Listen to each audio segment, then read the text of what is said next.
छत्तीसगढ़ विधानसभा 2023 के लिए कांग्रेस ने 30 नामों को अंतिम रूप देते हुए, जैसा कि कयास लगाए जा रहे थे कि कांग्रेस नवरात्रि के पहले दिन प्रत्याशियों की घोषणा करेगी, ऐसा ही कुछ आज हुआ। आज सुबह उठते सबकी निगाहें टीवी पर थी और टीवी पर लोगों ने घर बैठे देखा कि कांग्रेस कमेटी ने 144 नाम मध्य प्रदेश के, 30 नाम छत्तीसगढ़ से और तेलंगाना के 55 प्रत्याशियों के नामों का ऐलान कर दिया, सूची को सार्वजनिक कर दिया। इस तरह 229 सीटों पर प्रत्याशियों की घोषणा करके कांग्रेस ने अपने आज से चुनाव अभियान की शुरू की है। छत्तीसगढ़ में जिन 30 नामों का ऐलान हुआ है उसमें से 19 नाम वो हैं जहां पर 7 नवंबर को पहले चरण के चुनाव होने हैं। बाकी 11 नाम वो हैं जो कि प्रदेश के मंत्री हैं और प्रदेश सरकार ने पहले इस बात का ऐलान कर दिया था कि वो अपने किसी भी मंत्री का टिकट नहीं काट रही है। तो आने वाले जो नाम आ रहे हैं खासतौर पर देखा जाए उसमें सबसे बड़ा नाम है राजनांदगांव से कांग्रेस प्रत्याशी घोषित किया गया गिरीश देवंगन का। गिरीश देवंगन एक बहुत बड़ा नाम है, संगठन जुड़ा हुआ है कांग्रेस का और मुख्यमंत्री भूपेश बघेल के काफ़ी करीबी हैं। राजनांदगांव ये वो सीट है जहां से डॉक्टर रमन सिंह चुनाव लड़ते हैं, 3 बार प्रदेश के मुख्यमंत्री रहे हैं और पिछली बार यहाँ से करुणा शुक्ला को कांग्रेस ने प्रत्याशी बनाया था। इस बार भी किसी नए चेहरे की उम्मीद थी। एक हेमा देशमुख जो कि महापौर रह चुकी हैं राजनांदगांव से, उनके नाम की चर्चा चल रही थी, लेकिन ऐन मौके पर गिरीश देवंगन का नाम जिस तरह सामने आया है उससे लगता है कि इस सीट को लेकर के कांग्रेस कितनी संवेदनशील है, कितनी सीरियस है।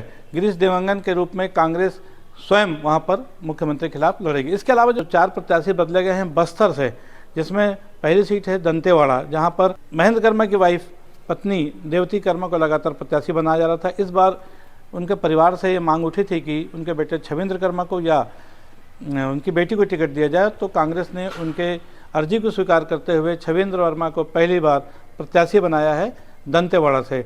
ऐसे ही दीपक बैज जो कि प्रदेश कांग्रेस कमेटी के अध्यक्ष हैं, फिलहाल सांसद हैं वो, लेकिन विधानसभा चुनाव की गंभीरता को देखते हुए वो स्वयं चित्रकूट से अपनी परंपरागत सीट से फिर एक बार चुनाव लड़ रहे हैं।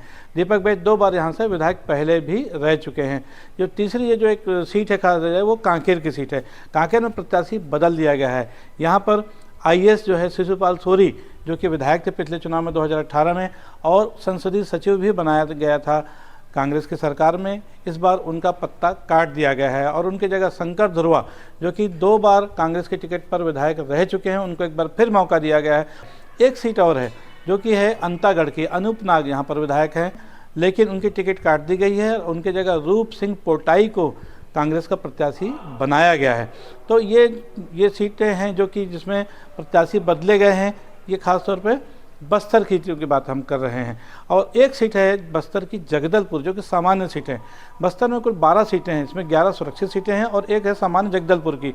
इस पर फिलहाल कांग्रेस ने अपना निर्णय नहीं लिया है। यहाँ पर किसको प्रत्याशी बनाती है इस पर भी समय है, लेकिन यहाँ से मलकीत सिंह गेंदू जो कि संगठन के प्रभारी मंत्री हैं ज़बरदस्त दावा कर रहे हैं। 4 नामों पर विचार चल रहा है। एक पूर्व महापौर जायसवाल का भी नाम यहाँ पर चल रहा है और देखना है कि कांग्रेस आखिरकार किस नाम पर सहमति बनाती है। अब हम बात करेंगे अन्य जो 8 सीटों की। 8 सीटें वो जो राजनांदगांव जिले में है, खबरदा जिले में है और मानपुर मोहला जैसे ज़िलों में है। यहाँ पर जो देखा जाए तो कवर्धा जिले की जो पंडरिया सीट है वहाँ से एक बार फिर कांग्रेस ने कैंडिडेट को बदल दिया। यहाँ ममता चंद्राकर पिछले चुनाव में विधायक थी, लेकिन इस बार कांग्रेस ने उनके कामकाज को देखते हुए उसको बदलने का निर्णय लिया और यहाँ से नीलकंठ चंद्रवंशी को कांग्रेस ने टिकट दे दी है। ऐसा ही एक परिवर्तन हुआ है डोंगरगढ़ सीट में। डोंगरगढ़ सीट में भी कांग्रेस ने परिवर्तन करते हुए हर्षिता स्वामी बघेल को पहली बार प्रत्याशी बनाया है। डोंगरगढ़ वो सीट है जहां से कांग्रेस और भारतीय जनता पार्टी लगातार हर चुनाव में प्रत्याशी बदलते हुए नजर आए हैं। ऐसे ही खुज्जी एक ऐसी सीट है जहां से छन्नू साहू विधायक थी, बट उन्होंने उनको हटा करके इस बार भोलाराम साहू जो पूर्व विधायक है उनको टिकट दे दी है। 7 नवंबर को होने वाले चुनाव की सूचियों के बाद अब हम बात करेंगे उन सीटों की जो मंत्रियों की सूची है, जहाँ पर जिन पहले कह दिया गया था कि मंत्रियों के टिकट नहीं काटे जाएंगे, तो उस परिप्रेक्ष्य में जो सूची बनाई गई है उसमें भूपेश बघेल एक बार फिर अपनी परंपरागत सीट पाटन से चुनाव मैदान में है। उसके अलावा अंबिकापुर से उप मुख्यमंत्री टीएस सिंहदेव फिर से 4थी बार मैदान में है। खाद्य मंत्री अमरजीत भगत अपनी 5वीं बार अपनी विधानसभा सीट सीतापुर का में एक बार फिर टकराएंगे अपने प्रतिद्वंदी से। उसके अलावा कोरबा से जयसिंह अग्रवाल, खरसिया से उमेश पटेल, शक्ति से विधानसभा अध्यक्ष चरणदास महंत, आरंग से शिव कुमार डहरिया और अन्य डोंडी लोहारा से अनिला भेड़िया, साजा से रविंद्र चौबे, दुर्ग ग्रामीण से ताम्रध्वज साहू, ये वो नाम है जो कि टिकट दी गई है। एक नाम इसमें ऐसा है रुद्र गुरु का, जो कि अहिवारा विधानसभा सीट से पिछली बार विधायक बने थे।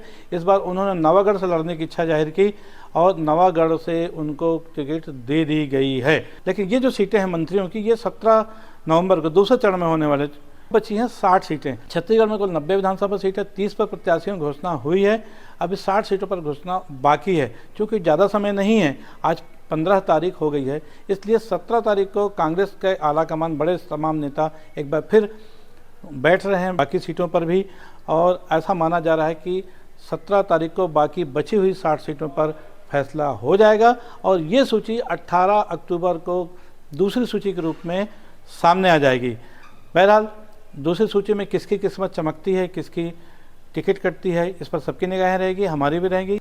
आज के लिए बस इतना ही। हमारी ये खबर, हमारा ये विश्लेषण आपको कैसा लगा, इस पर अपनी राय अवश्य दें। हमारी खबर को लाइक करें, हमारे चैनल को सब्सक्राइब करें। कल फिर मिलेंगे किसी नई खबर के साथ, तब तक देखते रहिए न्यूज़ T20। जय हिंद, जय भारत, जय छत्तीसगढ़।